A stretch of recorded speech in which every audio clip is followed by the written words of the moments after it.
They call it the trench. It's a place where stats don't exist and glory is a ghost. For an offensive lineman, a perfect day means nobody knows your name. But in Prattville, Alabama, everyone knew Austin Golson. Not because he was a star, but because he was the foundation. So what is Prattville like on like a Friday night, when it's football, the lights are dim, what's going on? So it's not really, Prattville football is not really just an activity. It is actually really the identity of the town. So basically in the mid-2000s and 2010s, this program was called the Juggernaut, and they called it the Big Red Machine.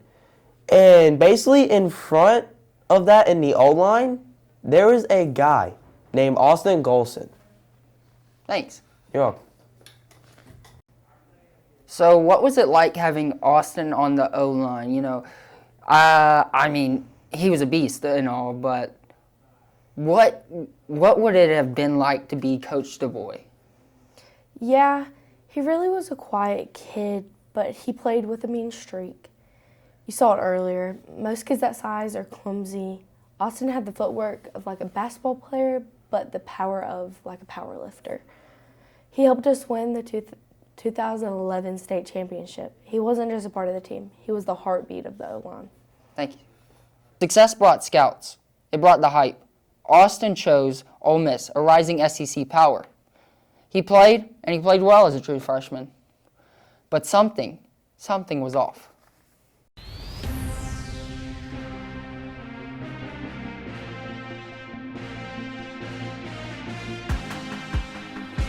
Second and goal from the 4. Petway in the middle, leans, dives, and he's in. Touchdown, Auburn.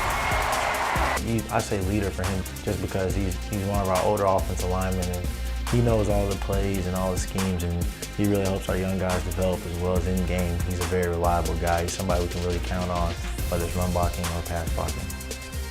Genuine. He's a nice guy. He's just a good guy to be around. He's a good friend of mine, and just always just wanting to get better and always trying to improve himself. Versatile. He's played like 3 or 4 of the offensive positions and done it well. So when you have that kind of versatility, it definitely helps him in the long run. It definitely helps us. AG's just a hard worker, man. He comes to practice just willing to get better, and you see it. He also has that leader mentality about him as well. Dependable. On the offensive line, he can do a lot of things. He's very, athletic. He can move. He's strong with his punch.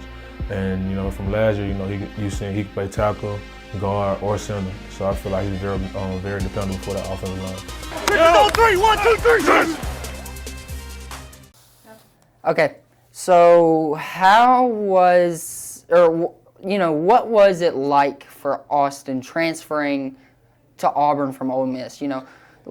I feel it could have been worse, but how would you describe it? So when Austin basically transferred to Auburn, it basically changed the trajectory of their O-line. So due to some NCAA rules, he did sit out that year, but he used that year to mastermind the playbook. And so basically when he hit the field in 2015, he was the smartest guy on the field. Like, he knew anything, like everything that was going to happen. Thanks. You're welcome. This became his legend. Most players specialize. Austin was a chameleon. If a teammate went down, Austin moved. He played all 5 positions.